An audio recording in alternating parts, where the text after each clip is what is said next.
Now, live from Studio 550, this is The McGraw Show on KTRS.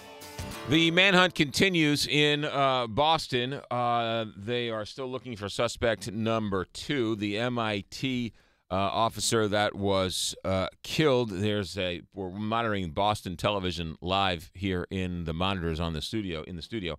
And the MIT officer that was killed is a very poignant picture of the police officer standing at attention in honor of their fallen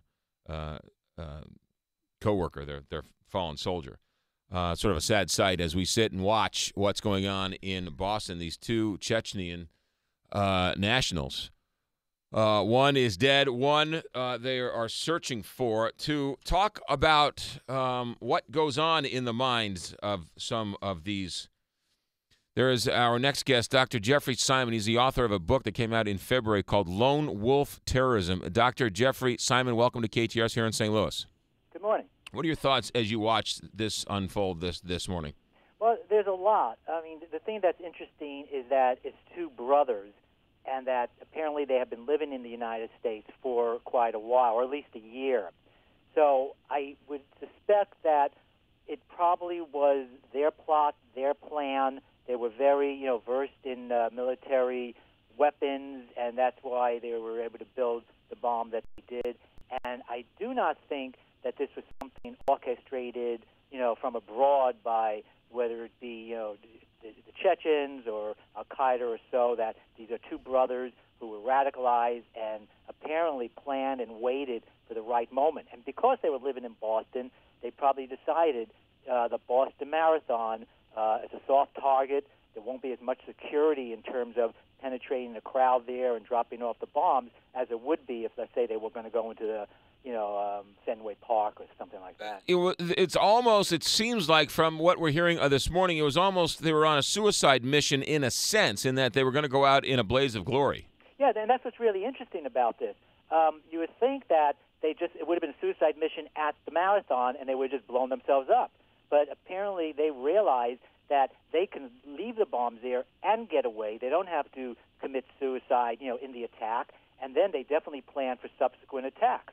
And then when they were identified and they knew that, they had to get on the run because the police were going to, corner them, then they decided we'll go out, in the blaze of glory. And, we still have that one suspect at large. He will definitely be caught. But, we're hoping now that he's caught before he does any more killing. Sure, absolutely. Usually in a terrorist bombing, there's an underlying reason, whether it's the IRA, whether it's a bomb on a bus in Lebanon, whether it's something going on in the West Bank, 9/11. It seems like what's the beef that the Chechen rebels have with the U.S.? Well, exactly. Their beef is with Russia, with the Russian government. There is some there could be Islamic extremist influences within the Chechens that, in addition to attacking Russia, also, attack the Western targets. And, Al-Qaeda and other groups have called for, the lone wolf jihad, do your thing, without guidance from us, build your bombs. And it could be a matter of that.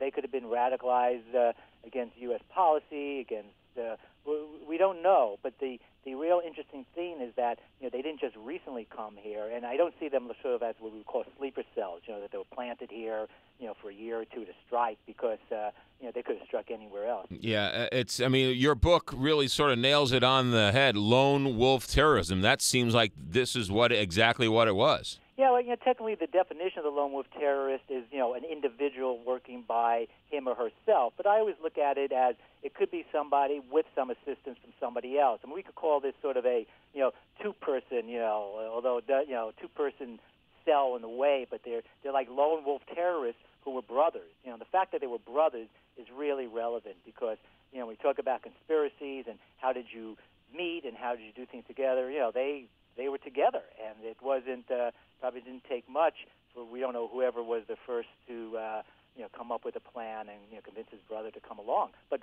one of them could have just done it by themselves. If we just had the single terrorist who left the bomb at the finish line at the marathon, it would have had the same effect throughout the country. There would have been deaths. There would have been the crisis atmosphere we're seeing. This just magnified it because we had two. Doctor, real quick, before we let you go, speak for a moment. The bomb went off Monday. It's now, they identified him some point on Thursday. It's pretty extraordinary police work. Oh, absolutely. I mean, the police should be applauded. I mean, for being able, and also, the FBI, everyone to be able to, through the surveillance cameras and through everything, identify them, track it down. We're remarkable in this country for finding the terrorists after they strike. But I guess, what we have to do the better job of now is try and prevent them before they strike. Yeah, well, that's also like finding a needle in a haystack as Absolutely. well. Dr. Jeffrey Simon, renowned terrorism expert. Doctor, thank you for your insights this morning. Thank you. 6:42 here on the Big 550 KTRS, where you have another update from ABC News. You want to do that now or you want to do that? Let's do it right now. Here's Doug Limerick with an update from ABC Radio News. Unbelievable night and now morning in the Boston area. The entire city and its suburbs on lockdown. We are asking you to stay indoors, to stay in your homes for the time being. Emergency Management Director Kurt Swartz, schools are closed, no buses or subways are running. The reason? A massive manhunt for one of the suspected marathon bombers. It began last night with a robbery in Cambridge, then the murder of an MIT campus cop, a high-speed pursuit into the suburb of Watertown, guns, grenades. One of the suspects, number one in that video, the man with the black cap, shot and killed by police. The other, the fellow in the white cap, still on the loose. SWAT teams are going door to door. Guns drawn. There were officers with long guns and pistols. Most of the officers in the scene at that time had flak jackets on. There's late word the man being sought, his name Zokhar Soranev, both men believed to be from Chechnya. Doug Limerick, ABC News. Check that, 6:43. We'll come back. Traffic, weather, and markets. It's all straight ahead on KTRS.